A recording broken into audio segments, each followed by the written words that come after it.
Joshua Smith here, and welcome to the GSD Mode Podcast. Now get shit done and smash that subscribe button now. What is up, my peeps? Joshua Smith here with another GSD Mode Podcast Interview, where every single week I interview top real estate professionals, top entrepreneurs, and straight up top badasses out there dominating their space. These are people choosing to not live a life of mediocrity, but instead to go out there and create big, amazing, epic lives for themselves, for their families, as well as have a big impact on others. And today, guys, another amazing rock star guest on the show. This is round number 2 with this guest, my main man, my good friend, Ricky Carruth. Those of you guys that don't know Ricky is a rock star. This is an individual agent that year after year continues to close over 100 deals each and every year as an individual agent. Doesn't have a team or mega team. This is just a hardworking, absolute badass that's out there continuing to do big things in his real estate business. And last month alone did over $20 million in gross volume sales all by himself. And he gives so much amazing gold in this podcast interview. Some of the top tips, mindset tips, tactics, and so much more that help him continue to be one of the top producers throughout the whole entire country.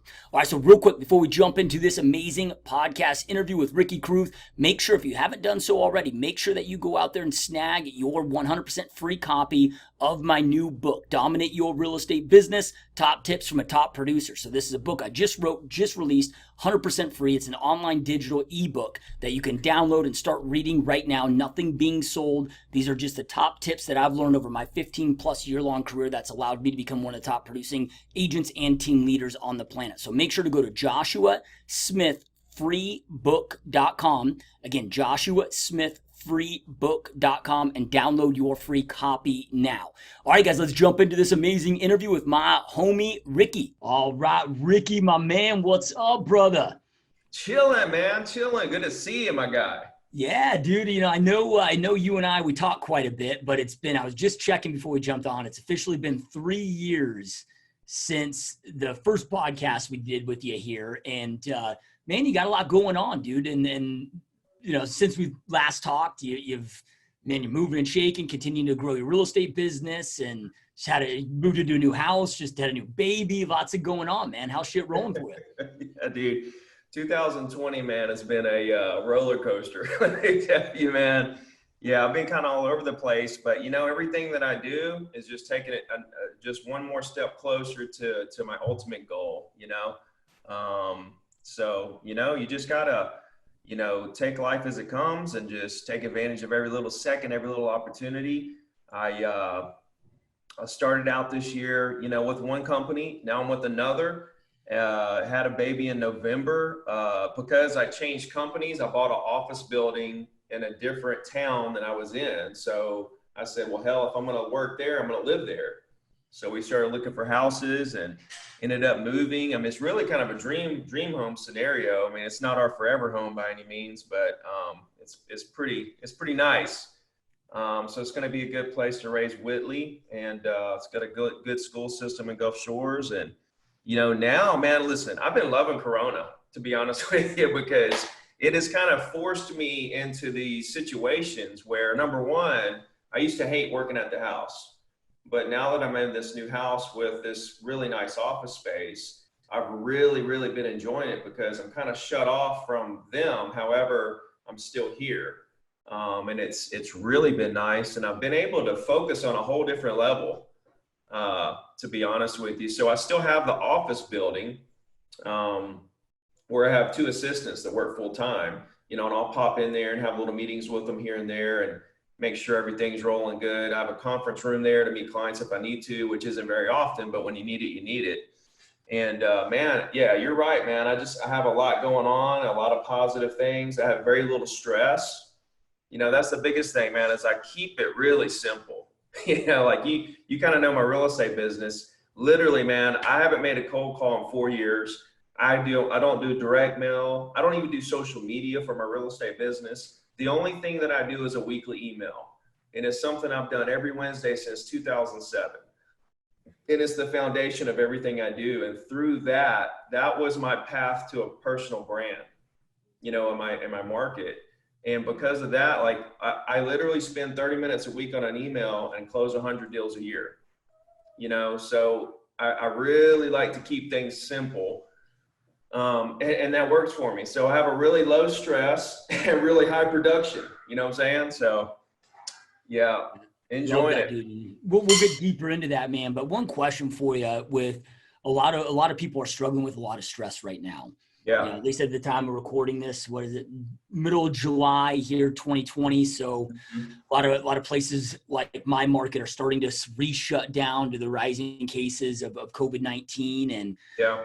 and then, man, a lot of uncertainty out there. What do you personally do, and also what did you do if you experienced kind of a freak out moment like a lot of us did when this first happened? But what do you do to kind of manage that stress? Because it is so important, man. It's so important to be able to see clearly during times of chaos, to be able to capitalize on the opportunities at hand. Yeah, for sure. Man, I think the biggest thing is it's like anything else in life. Let's just take, cold calling, for example, or, even something as simple as just showing property for the first time can be scary. These little things that scare you, that you do over and over again, you kind of become numb to those things, and then it just becomes a way of life at that point.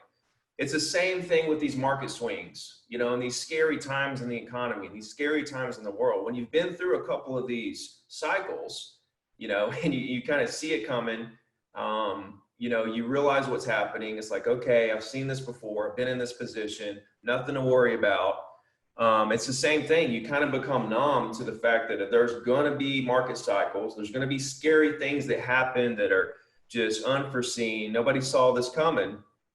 And you just have to get into this state of mind where you have to say to yourself, okay, listen, self, closings are going to continue to happen every single day through these moments. Okay. You go back to 2008, 2000, all the big crashes, you look through the county records or MLS and you'll see closings continue to happen. Even through this most recent shutdown of the economy, we had the NAR saw the worst drop since they started recording the pending sales and the closed sales. The worst drop since they've started recording was April, right? Or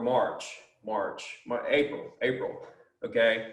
The worst that they've had, even through 2008, the real estate crash, the worst drop month over month they've ever seen. There were still closings happening every single day by the truckloads. You know what I'm saying? And then May was the largest increase that they ever seen. So it bounced right back. What if it didn't bounce right back? And that's what I was preparing for. Like you say, what did I do during the little freak out? Yeah. When it shut down completely, I kind of got tipped off because I was watching CNBC and it was probably late January or mid-January. And they said Apple was going to suffer. Their revenue was going to suffer because of the coronavirus in China. Like they were going to have a little bit of a hiccup in their revenues. And that was the first tip to me. I said, okay, this is big. Apple's saying the revenues are going to be down. Something big is happening. And so I started to really pay attention. And then later on, I said, okay. And then you started to see a few cases in America. And I was like, all right, this is something that could be big and really disrupt the market because we haven't had a market downturn in so long. So you got to think something's going to knock us off the top. And so when it finally did click and everybody got into freak out mode and everything went to pretty much zero for a second, I did. I took a step back and I said, okay, where are the holes out in my business, right? Because here's the thing. In my mind, I was thinking doomsday. I was thinking that this was the beginning of the end. Like we're fixing to go into a deep, a deep recession, depression situation in my mind. And so I wanted to start preparing for that immediately. So, to prepare for something like that, it's like you have to step back and just stay calm, and realize, okay, even as worse as it may get, the only thing that'll happen in terms of real estate agents in the real estate market is the greatest thing ever is that prices just adjust to the point where people continue to buy. What does that tell you? People are going to be continuing to buy. Transactions will continue. So first you have to realize that, and that should take a lot of stress off of you. Like, okay, closings are going to continue to happen. Now, how do I prepare? How do I put myself in the best position possible, moving forward? And you really shouldn't be doing anything different than what you're doing right this second. You just have to, it's a mind shift. It's like not an action shift. It's not changing up what you're doing day to day necessarily. It's just understanding what's coming and starting to prepare for it mentally in your mind and being able to handle the downturn of a market if it happens. The good thing is the market surged. I mean, it came back with a vengeance. Who knows what's going to happen from here? There's a lot of uncertainties out there for, later this year and even 2021, who knows? But the good thing is we kind of had us a little, what I like to think of this last little blip is kind of a warm-up session. If the market does really crash, we had us a warning, a little warm-up session where, listen, guys, if the market crashes now, pretty hard and for a long time, kind of like back in 2008, you can't say that you didn't see this one coming. Like this is so telegraphed if it does happen, that everyone should be in position to continue pushing through this. When things go bad, you just go harder. You lean into it as hard as you can because the market will shift on its head. Like when something scary happens in the market, everybody puts the brakes on. All the buyers that were looking to buy or maybe even under contract, they put their brakes on and they either walk away and say, we're going to hold off, or they back out of the deal. And that happened to a lot of people, when the economy shut down. And as a new agent, you're working with all these buyers and all of a sudden everybody puts the brakes on. You think, oh my God, I'm in trouble. But what you don't realize is that when something shocks the market, such as a pandemic or the stock market crashing or the tech boom, those are all very temporary situations. Whereas if you look at all those scenarios, everybody puts their brakes on for just a second because they want to see what's going to happen out of this. And then as soon as the dust clears, which is normally a month or 2 or 3, right? Then we get into this new normal where business just picks right back up where it left off, regardless if prices drop or transactions drop or wherever we are, whatever the new market is, that'll be the new normal. Let's see, the computer did something. So yeah, man, like it's more of a mind shift than a action shift. You know what I mean? And so I was preparing for doomsday in my mind and I was working even harder. This has been the year that I've worked probably harder than ever because, I came into it, I switched companies, then pandemic, then I worked even harder to put myself in the best position possible. Then the market surged out of nowhere and I sold, $20 million worth of stuff in May. And I was just, cutting cartwheels and backflips everywhere. So, I mean, it's been a hard working year, but I'm happy with where I am and I'm just going to keep pushing through it. Yeah, dude. And when you say rebound, man, I mean, it is every top agent, regardless of what location they're at in the country, man, everybody's on fire. I mean, the market is, I mean, we both got in early, we've been in the game for a long time and I got in 2005 and it's even as crazy as it was during that time, dude, this is something I never thought I'd see. I mean, we have lines of people waiting to get into homes and, buyers having to waive appraisal contingencies and just crazy ass shit. I mean, are you guys experiencing the same thing? It is absolutely insane, man. For me, I look back because I got in 2002. So I actually got in before it started to blow up. And then I watched the whole thing happen and crash. And when I look back at 2000, mid 2003 to January 2005, really it was about mid 2004. It was a good year, 18 months at the most, where it was just absolutely insane, dude. I could call a condo owner and say, hey, you want to make $100,000 a day over what you just paid for it, and I make 5 calls and somebody's going to say, yes, give me $100,000. You list it and you got 2 offers in 30 minutes, you sell it, you close on it. And then that seller just made $100,000. Now every unit in the building or every house in the neighborhood is worth $100,000 more because there's the new comp.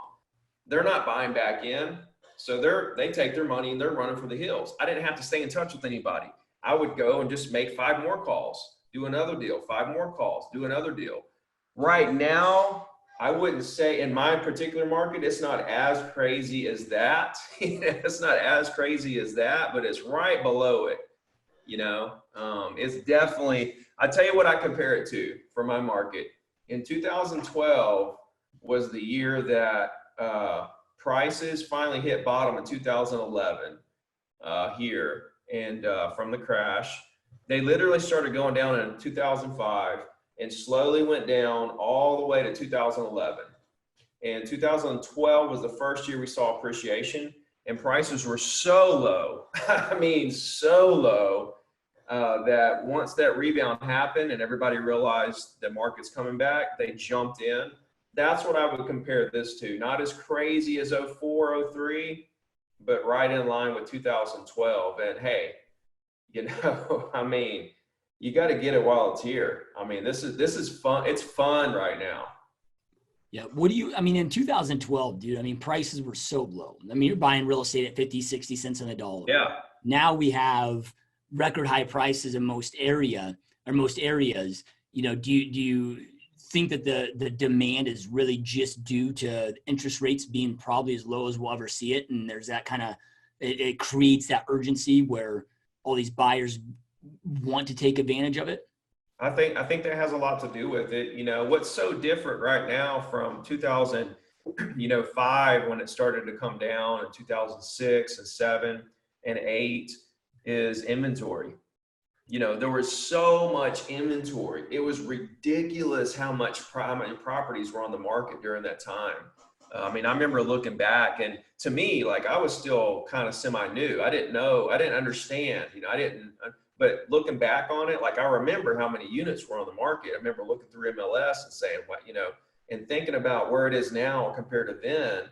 And now I really understand how, oversupplied we were at the time. So I think it's just like a perfect storm, man. I think it's, interest rates, because what you can buy right now at the interest rates of today is the same thing as buying it, at a much higher price, at a higher interest rate. So people feel like they're stealing properties because they're basically giving money away, and inventory is so low. If you want it, you got to go get it. So that's driving, price. It's just a perfect storm. When you think about the future of the real estate industry, like 2020, 2021, you really have to sit back and wonder, even if we did get into a dark situation, something drastic would have to happen for prices to come down. Because, man, I got so many people, so many clients that are just sitting around waiting on the market to come down. They're like, let me know when the deals start rolling in. I got a list of hundreds of people. And if I got hundreds of people, I know other agents in my area got people, and there's a underlying demand for lower prices in the market that if prices did inch down a little bit, I just think it'd be so short-lived. If prices went down at all, there'd be a frenzy. There'd be so many people trying to buy those properties that would just make the demand, something drastic. I don't see it happening, man. I don't see that big downturn in prices that a lot of people, I was wrong in 2005. I was wrong in 2010 when the oil spill hit. I've been wrong, and I could be wrong again. I probably am wrong. Okay. But at the end of the day, what's so cool about this industry is it doesn't matter, right? That's what it all boils down to for me, is that I don't care what the market does. I just want to take whatever the situation is at hand and see if I can help more people through that situation than anyone else out there. And that's just the bottom line. If you can get to that place in your career, then you got it made, because nothing can take you down. It creates a situation where there's zero competition. It doesn't matter what other agents are doing. It puts you in a position where you feel very secure in your career. You don't have to worry about, am I going to be a real estate agent, next year? You just get into this place where you just,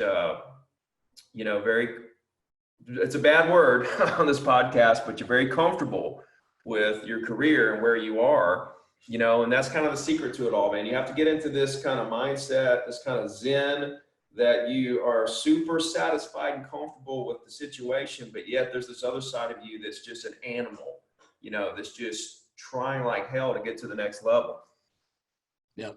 Love it, dude. Love it, man. Yeah. And I mean, we can spend all the time we want in speculation, but it's just really wasted time, right? I mean, it's mental masturbation, right? Like at the end of the day, none of us have a crystal ball, is what it is.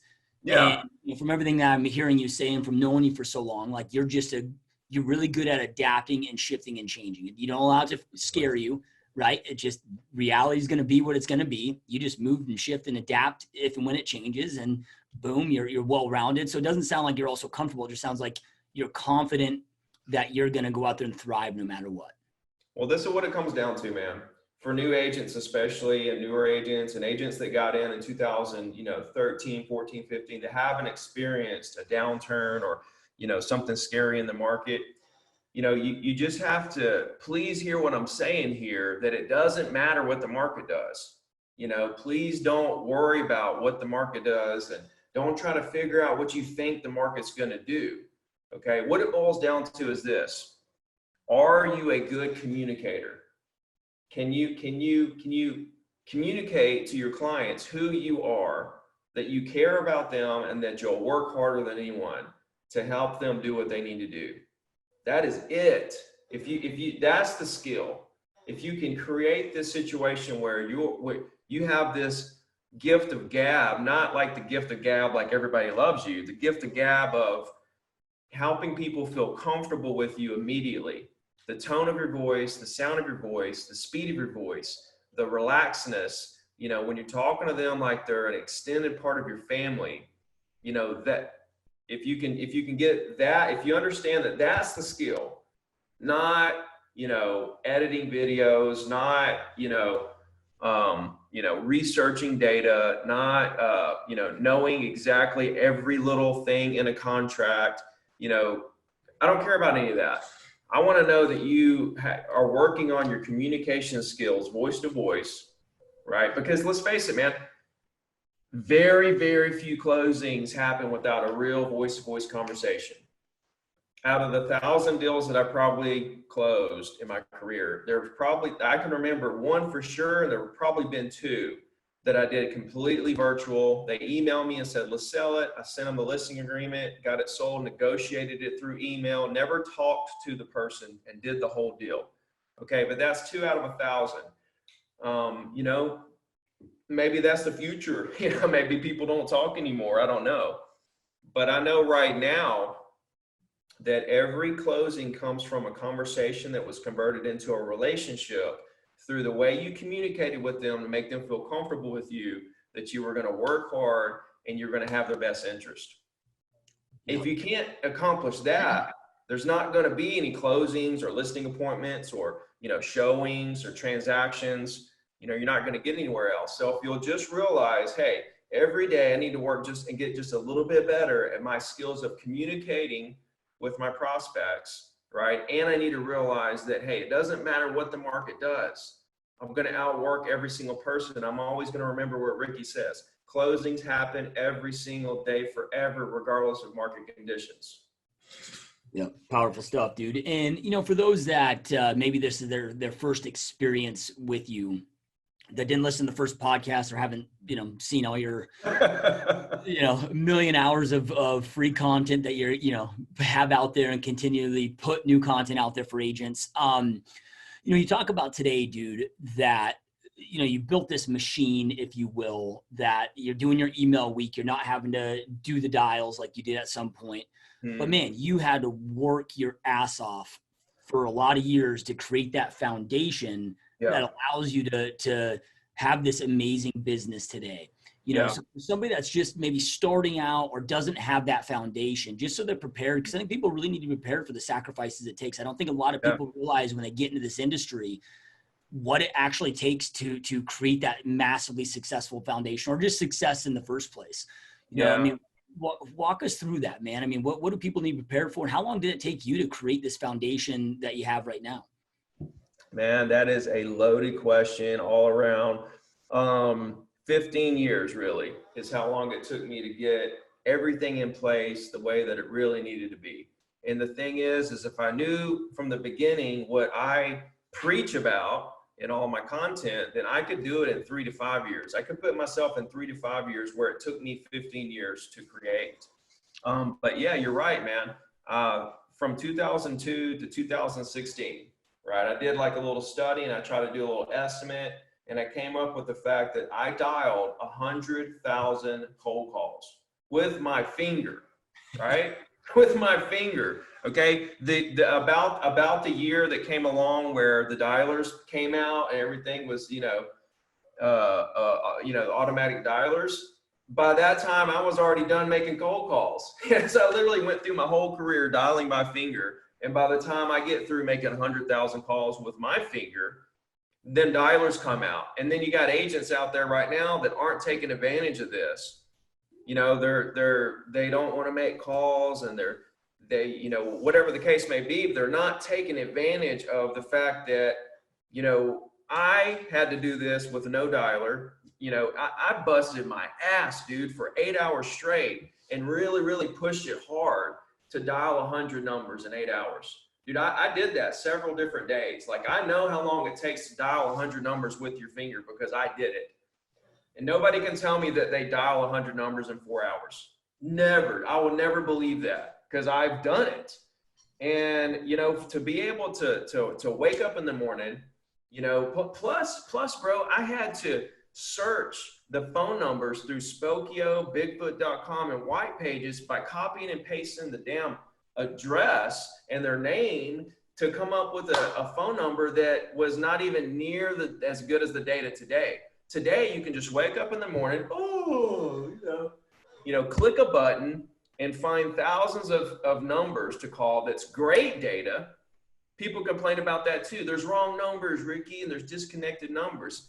Dude, go back to 2002 with me, right? Let me show you what I had to go through to find a phone number, and let you dial 100 of them and tell me which data is better, 2002's data or 2020's data. It's light years ahead of where I was. And so, yeah, man, it took me, I literally did it every night. I looked up 100 numbers all night, till like 10 or 11 at night, however long it took me. I would wake up the next day and dial those numbers with my finger all day long, just for the opportunity to try to talk to maybe 5 people. That's how I built my business. That was kind of the bread and butter of it all. Now, back then, there was no social media. There was no apps. There was none of this stuff. So I literally had to do direct mail. Direct mail was my thing. I was a very consistent direct mailer, postcards, letters, so on and so forth. In today's world, as effective as I still believe direct mail is, it's almost just too expensive compared to other things that you can do if you're going to spend money. It's just too expensive. It's great, but it's just too expensive. So yeah, there's a lot of differences in when I was coming up compared to new agents now. New agents have it so made, they don't even realize it. But yeah, spending all night to look up 100 numbers to call them the next day was gruesome. But I knew what the end result was going to be. I had agents in my office saying, "Oh, there's Ricky making calls again," and all this stuff. But I'm in the back of my head, I'm saying, yeah, we'll see where I am in 5 years. It's the little things that add up over time that really put you, on these really huge pedestals.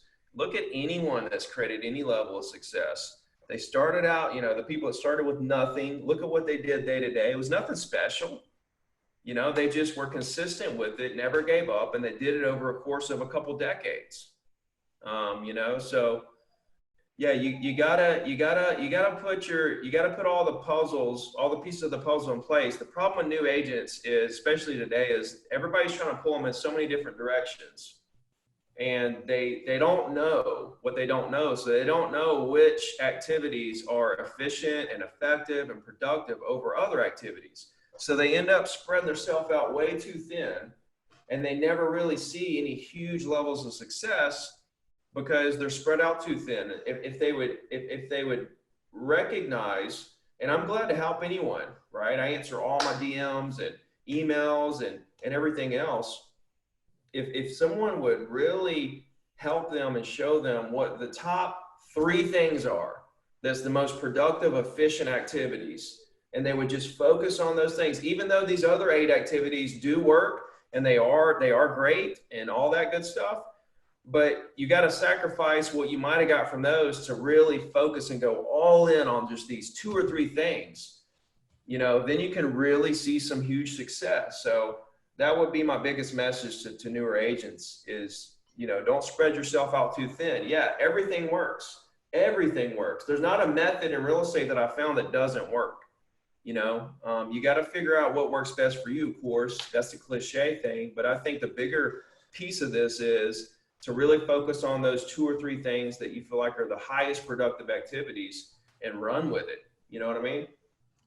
Yeah, I heard a quote one time. I don't know who said it, but I've really modeled my whole entire business career off of this, is that success isn't doing a few or 1,000 things a few times. It's doing a few things thousands of times, right? And you're so right, man. Most people just dabble instead of just mastering that 2, 3, things with it. And yeah, powerful stuff, dude. Want to kind of pivot. I know that you mentioned that you're not utilizing social media or YouTube for your real estate business.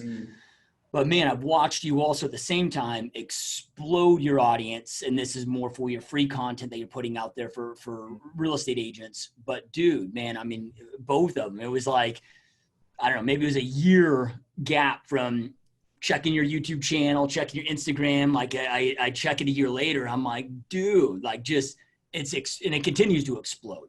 Right.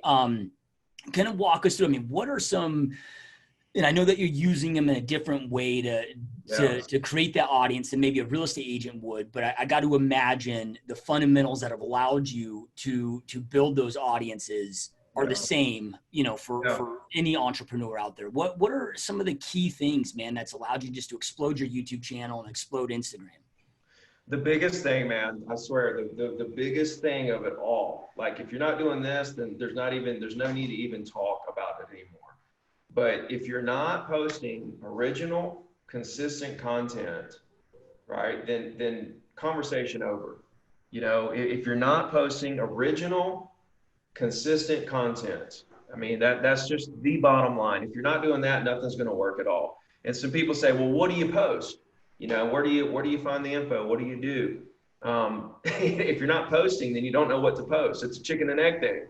Like you got to post to figure out what works. And it takes months and even years of posting stuff and really getting not that great of engagement to really figure out what works and doesn't work. What I found that works the best, okay, this is across all platforms, email marketing, whatever the case may be, even phone calls, is when you give your opinion on stuff. Okay, when you tell people what you think about certain things going on in the market, whatever business or industry that you're in, when you start giving your 2 cents on what's happening, that's when people start really tuning into you and they start following you harder and harder and harder. And the more stuff that you say that's original, that's coming out of your mind of how you feel about things in the world, about how you feel about things in the real estate market, about how you feel about this and feel about that, that's when the magic is going to start to happen, slowly and organically, because especially if you have really good views on stuff, and everybody has a really good view on something, everybody focuses on something or knows a lot about something. When you start really, really giving your opinion on what's happening, then that's when everything's going to fall into place. As far as like the explosion of audience, for real estate agents, what you have to understand is that as a real estate agent, you are bound by geographical location. You are in your local market. When you look at the internet and social media, you're talking about billions of people all around the world. Okay, so look at social media like a global phenomenon, and you are just this little bitty dot, just a blip on a map. As far as your specific audience, if you're a real estate agent. And so when you're working social media as an agent, you really need to be careful with counting your followers, counting your your likes, counting your, you know, your comments and your engagement, because you got to realize how small your audience really is compared to what's out there, what's on social media.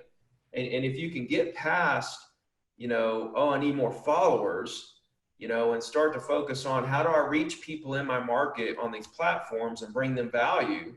You know, if you can get past that and move towards this, you know, then you can start to kind of build your business, you know, on social media.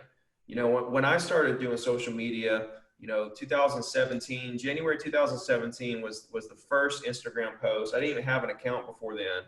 I didn't really post anything on Facebook. I had a YouTube channel, posted a couple of videos of some properties I walked through, but nothing significant.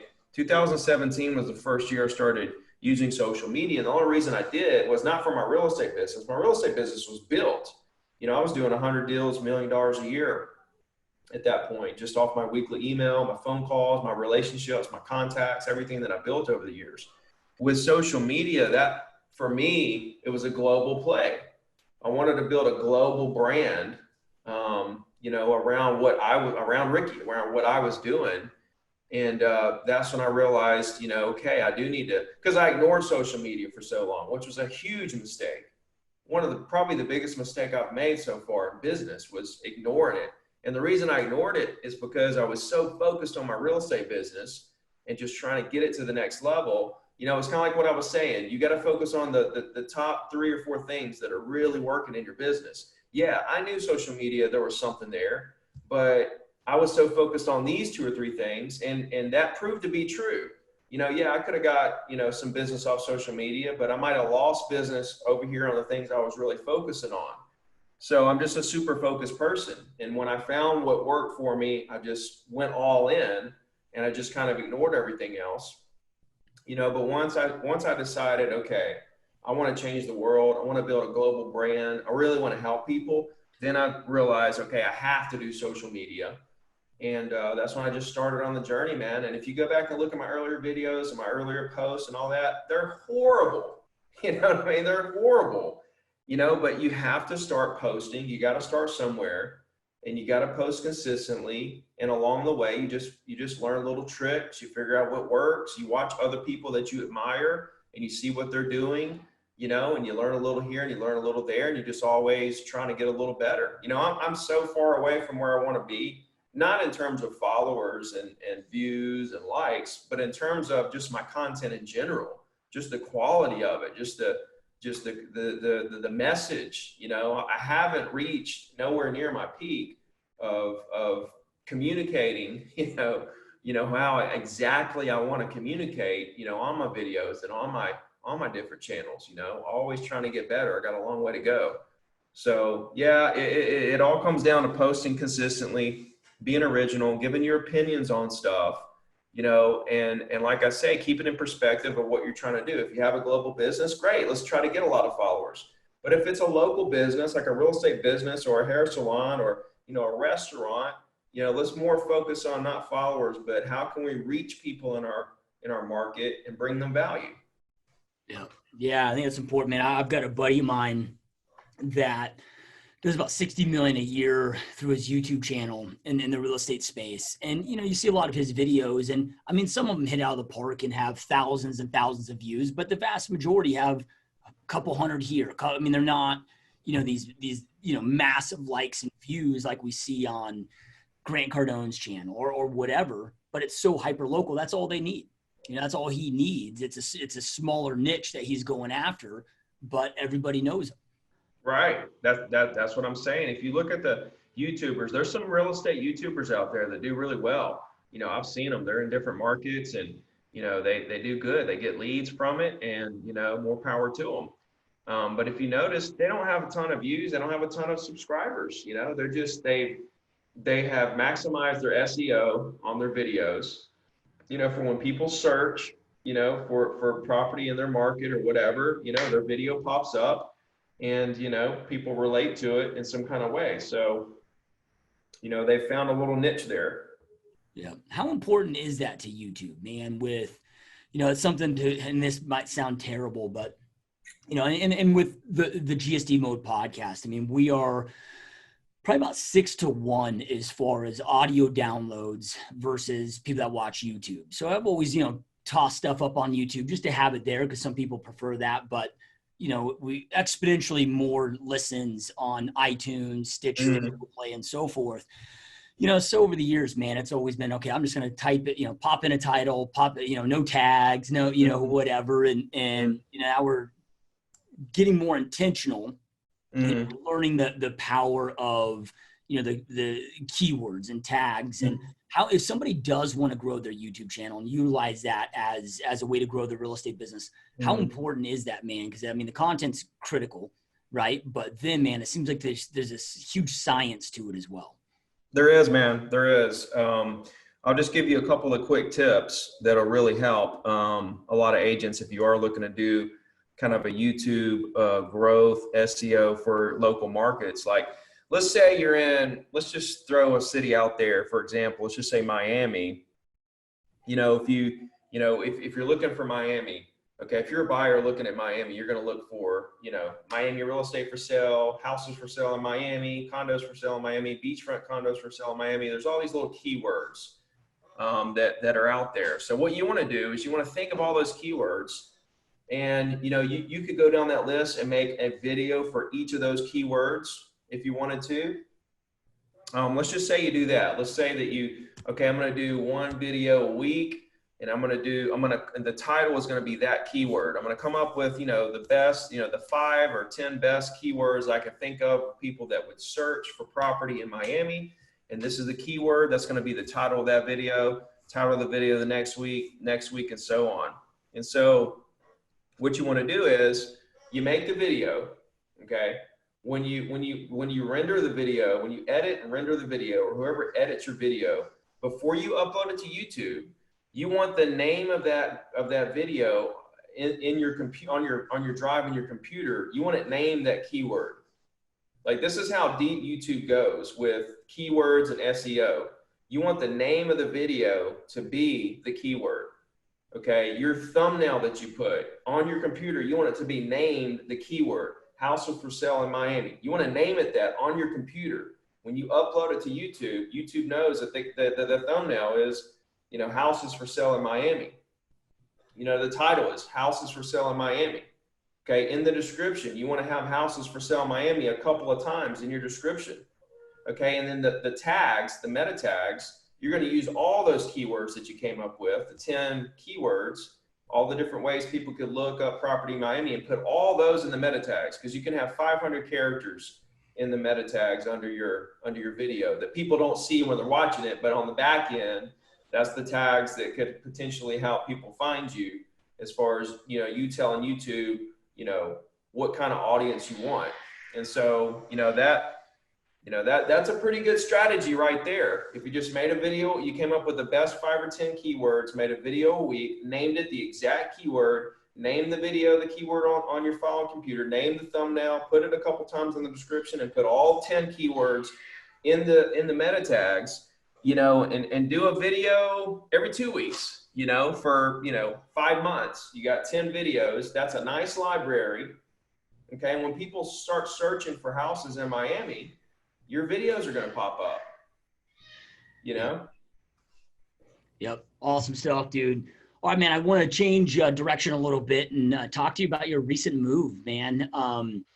There's not a day that goes by that I don't get asked by at least one, if not more, about my opinion on EXP. It's everywhere, right? If you've done one thing, it's been managing or creating this I don't want to say massive perception, because they are growing at an exponential rate, but man, they I guess capturing mind share, if you will, right? You can't go anywhere on social media without seeing about them for a day. And, there's a lot of curiosity about EXP. And honestly, dude, if you asked me 2 years ago about EXP, I'd have been like, dude, it was a joke, man. I totally thought it was, right? But the more that I learn about it and I continue to have more top producing friends that are making the transition and shift. And the more I learn about it from them and the company as a whole, the more impressed I get with the organization as a whole, and doing so many big things. And But for those that are curious about it, man, I'd love to just get your take, because I know a lot of our listeners are curious about it. Like what transpired, the move and so forth, because you were with Remax forever, right? Yeah, 10 years. Yeah, I went there in 2010. Man, I was the same way. I looked at it for a year. And a year ago, when I really took a hard look at it, I thought, this is a joke. I mean, this is just an absolute joke. One thing that was really bad at the time for me was how annoying the recruiting was. I mean, it was just absolutely gangbuster ridiculous.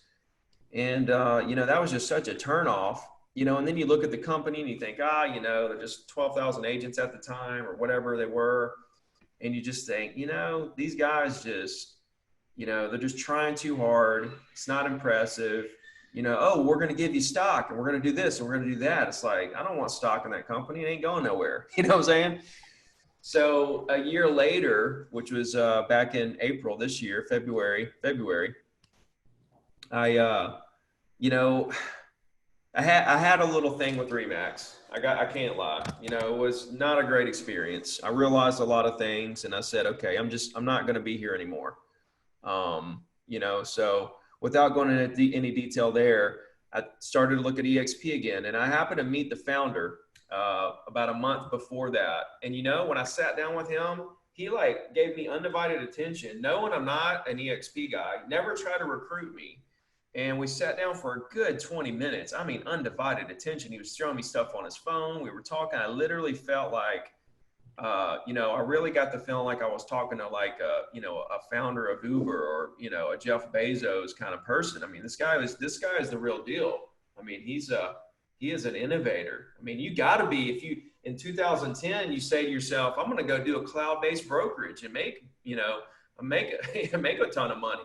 I mean, that you got to be kind of just out of your mind to have come up with that in 2010. I couldn't imagine in 2010 saying, I'm going to build a cloud-based brokerage, no offices, I'm going to disrupt the industry, So those guys are way ahead of their time, and now it's finally catching up.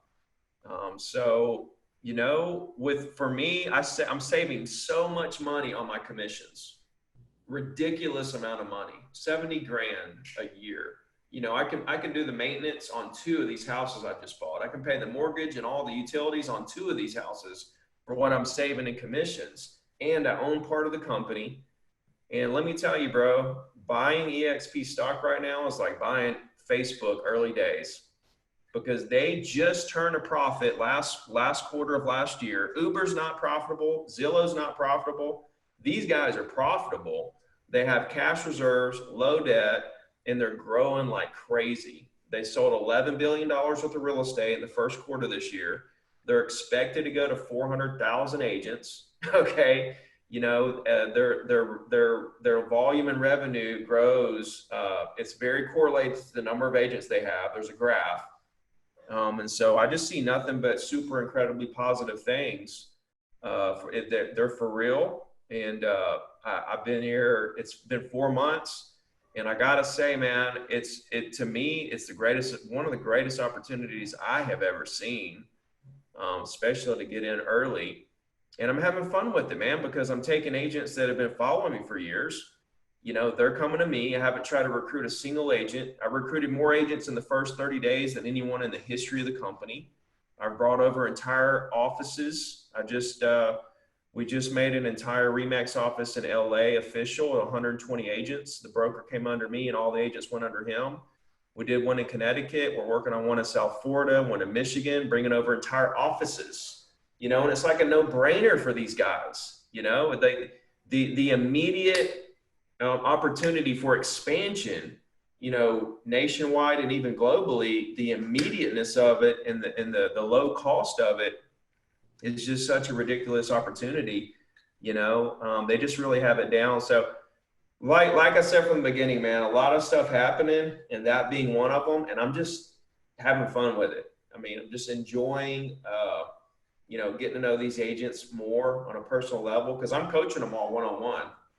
That's part of the deal, is I'm working with you directly, as opposed to you just going to 0 to diamond, doing the 90-day action plan, do a one-time call. Because I've always wanted to coach one-on-one.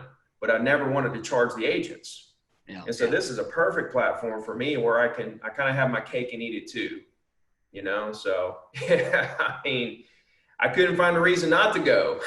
You know, the upside's too good. And the downside is I go back to Remax and keep doing what I'm doing. I didn't lose anything, you know? Yeah. So none of my clients cared at all. You know, they were like cheering me on. And, you know, like I said, I sold about 20 million in May. You know, that was after I moved. So obviously, you know, the market didn't care. Yeah.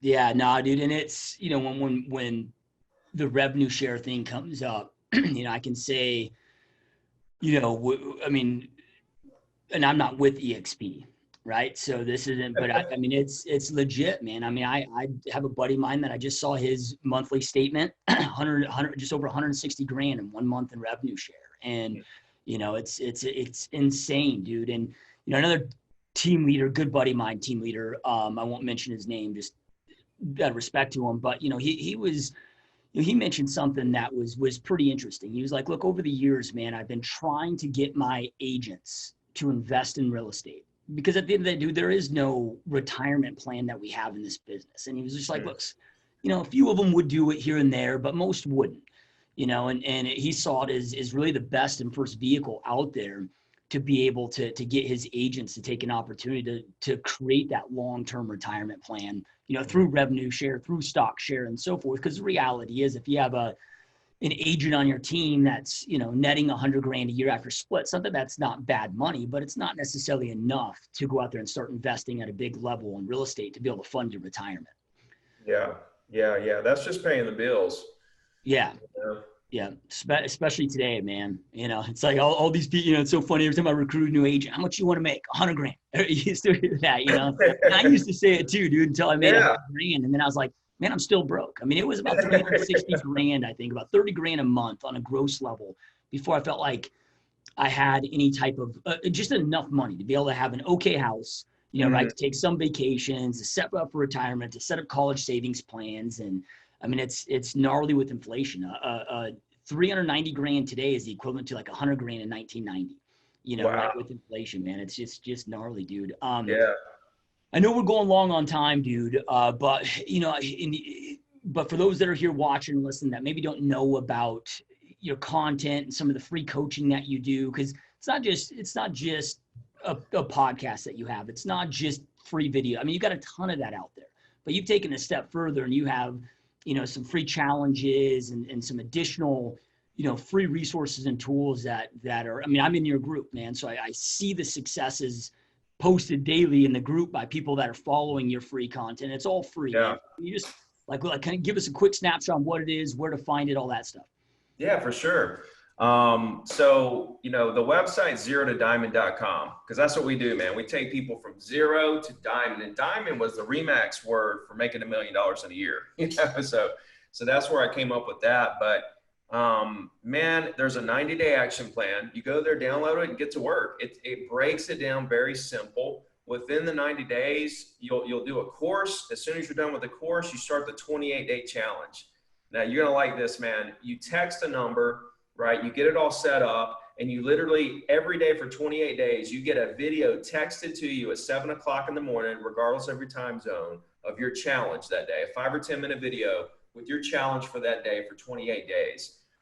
This 90-day action plan has doubled and tripled thousands of agents' income. There's 35,000 agents that are members. And, you know, when you get through with the 90 days, you email me and we get on a call. This is all free of charge. We get on a call. I want to know how the 90 days went, you know, what your biggest takeaways were, what you're having the most problems with, what you're looking to accomplish over the next 5 years, so I can try to help you, give you a little direction there, you know, to try to help you take it to the next level. So, yeah, man, I don't know how I kind of came up with it. You know, it's just one of those things that kind of molded and kind of, you know, I kind of adapted and just kind of transformed into this incredible free program. But, you know, a lot of people kind of, you know, was kind of looking down on me for doing it free and, you know, this and that. And, you know, all I can do is go with what I think is best, you know, and it's really turned out to be a slam dunk home run for me. In terms of having my cake and eating it too, dude, I've said that like 5 times today. Like I'm always putting myself in a position where I'm having my cake and eating it too. I literally am changing the industry and helping people understand it's about relationships over transactions. Closings happen every day. You got to work hard, right? And I'm helping the entire industry there and transforming thousands of agents, lives and careers. And at the same time, I am making money through my book sales, through my speeches, through my affiliate links and all that good stuff. So yeah, I mean, it's really helping the industry in a big way. And I'm just extremely humbled that something that I've done in my life is able to help other people, in such a big way. Yeah, no, it's awesome, man. So where do we go to jump onto the free coaching program? Go straight to zero2diamond.com. Okay, zero all spelled out, zero2diamond.com. You just click get started. You put in your information, create a free account, download the 90-day action plan, and the rest is history, man. Yeah. Awesome. The rest is history. Yep, no, that's awesome. And those that are watching, listen, wherever you're at, we'll make it super easy. And if you scroll below, we'll have the link to zero2diamond.com, the free coaching link, along with all Ricky's social media handles. So you can follow Ricky. I highly recommend that you guys do his YouTube channels off the charts, Instagram. I mean, it's just if you're a real estate agent and you want to be motivated, you want to learn, you want to grow, you want consistent new, tools and information. I mean, he's just one of the best in the industry to hands down to go out there and follow. So have all that below. And Ricky, man, truly appreciate you taking time out of busy to be here, dude. This has been a lot of fun, brother. Always love jamming with you, bro. I appreciate the time. Yep, 100%, my friend. And those watching and listening, thank you so much for all of your support, and we will see you next time. Peace. Hope you enjoyed this GSD Mode podcast episode. Now make sure you get shit done and smash that subscribe button now.